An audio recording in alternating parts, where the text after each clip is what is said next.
Hey guys, Adam here from sapphiregladecomics. Hope you all are doing well. You guys had a good holiday and you guys are ready for the new year. I'm back again with my new comic book day video with the comics that I picked up today from Comic Logic, my local comic book store here in Ashburn, Virginia. Excellent place. If y'all are ever in town, be sure to go check out Comic Logic in Ashburn, Virginia, or you can also go to Comic Logic Books and Artwork on Facebook, or you can just type in comiclogicva.com and they'll bring you straight to their page. So let's jump into the books that I read this week. This first book is not a book from this week. I think it came out last week, but I forgot to pick it up. So I have Dark Web, Mary Jane, and Black Cat #1. This was a good tie-in, and Mary Jane has powers, like slot machine powers. So Black Cat, still having thoughts about Peter and Mary Jane having broken up not too long ago, and her love for Peter Parker that's still alive and well. And I thought it was pretty interesting. I mean, New York is kind of having some issues with some inanimate objects becoming monsters. But I kind of enjoy it. And Mary Jane has some really cool powers that she showed off in this book that look similar to powers we've seen in recent comics. Pretty good read and good tie-in to the Dark Web event going on. All right, next up on this book, I didn't read it because I will probably read it in hardcover. I picked up the Nathan Zerdy variant cardstock cover for DC vs. Vampires #12. Fantastic book. I'm looking forward to reading it in hardcover. Well, I didn't read it, but from what I hear, it's been a really good series.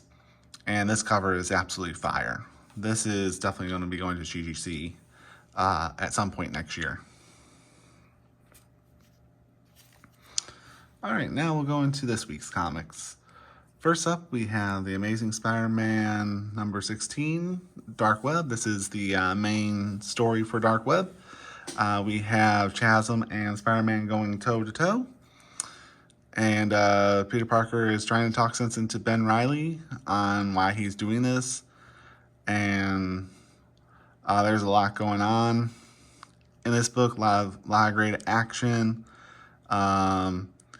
Chasm is freaking powerful, guys. Let me tell you, he can go.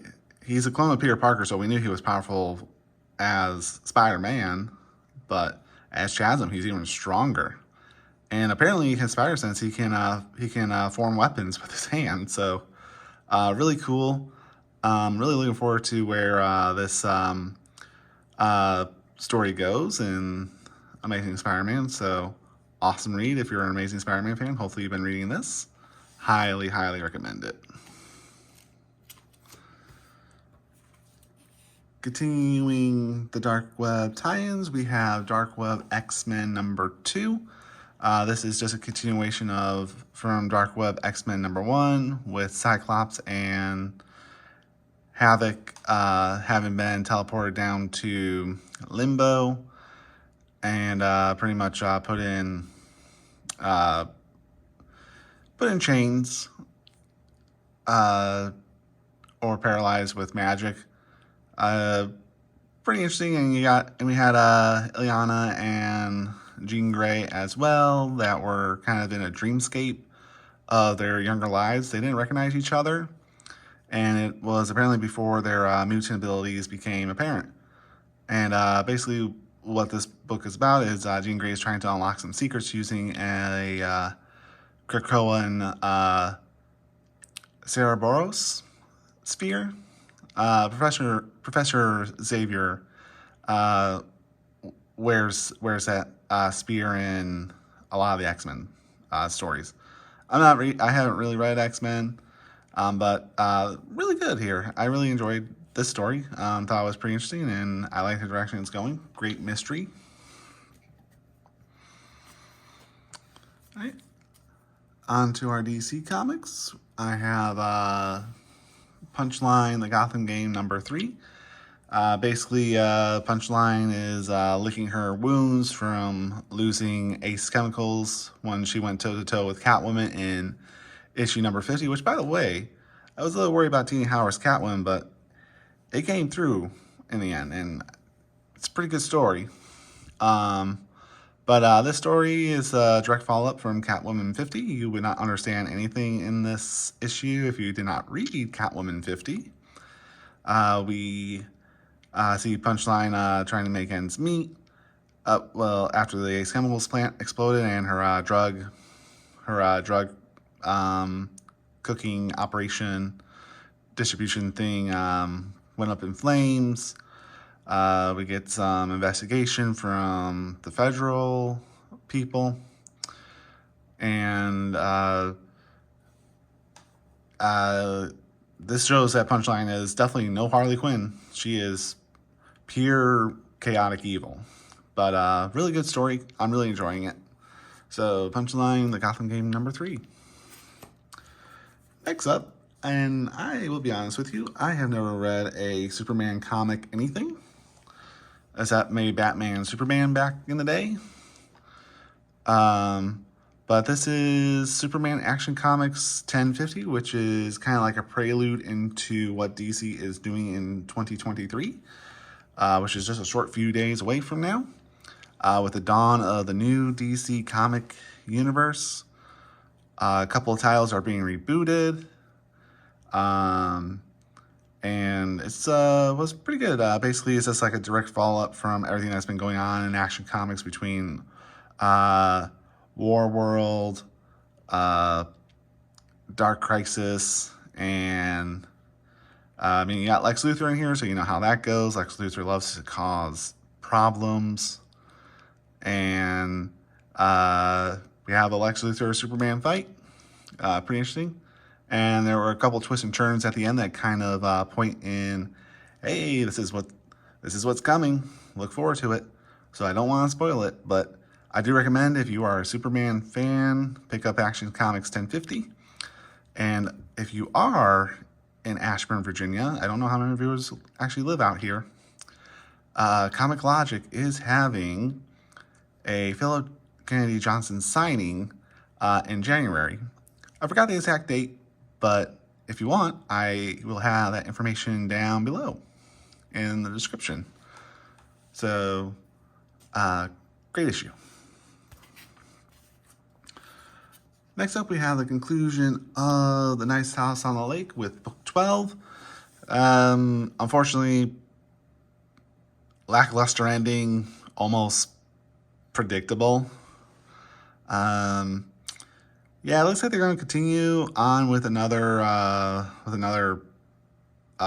sequel to Nice House on the Lake, but I'm not going to read it because Nice House on the Lake started strong with issues 1 through 6, and then it had that break, that like 6-month break between issue 6 and issue 7, and then 2-3 months in between each issue, it felt like, and it just kind of lost its steam. So I'll probably read Nice House on the Lake again once book 2 comes out in trade paperback.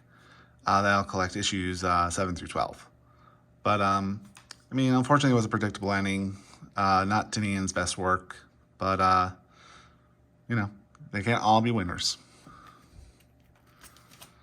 All right, next up we have Batman Beyond the White Knight. This is book #7. Really awesome issue here. A lot of action, a lot of reconciliation, and a pretty cool thing happens at the end of this book.